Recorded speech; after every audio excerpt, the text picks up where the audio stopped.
Well, the thiacholine method is for demonstrating acetylcholinesterase. And what it really boils down to is the usual sort of thing. You have a substrate which the acetylcholinesterase works on. In this case, it would be acetylthiocholine if you were looking for acetylcholinesterase, or butyrylthiocholine if you were looking for butyrylcholinesterase. After the substrate had been split by the enzyme, you then you had copper there, and your thiocholine, which had been split off, became copper thiocholine. You then developed it with hydrogen sulfide, and you then got a deposit of copper sulfide where we hoped where the enzyme had been. So you end up with a sort of browny or a black deposit, and that shows you where the enzyme was.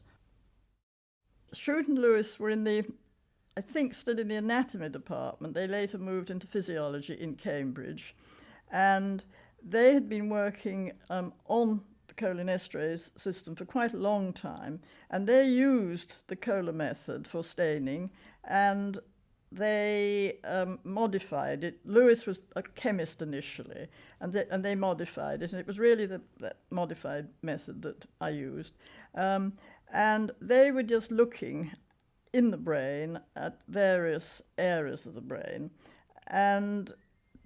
but they were not sort of correlating it with anything very much. And so after a bit, I did some collaborative work with them on tissue that had been brain lesions had been made, so you could see which way these cholinesterase containing fibers were going.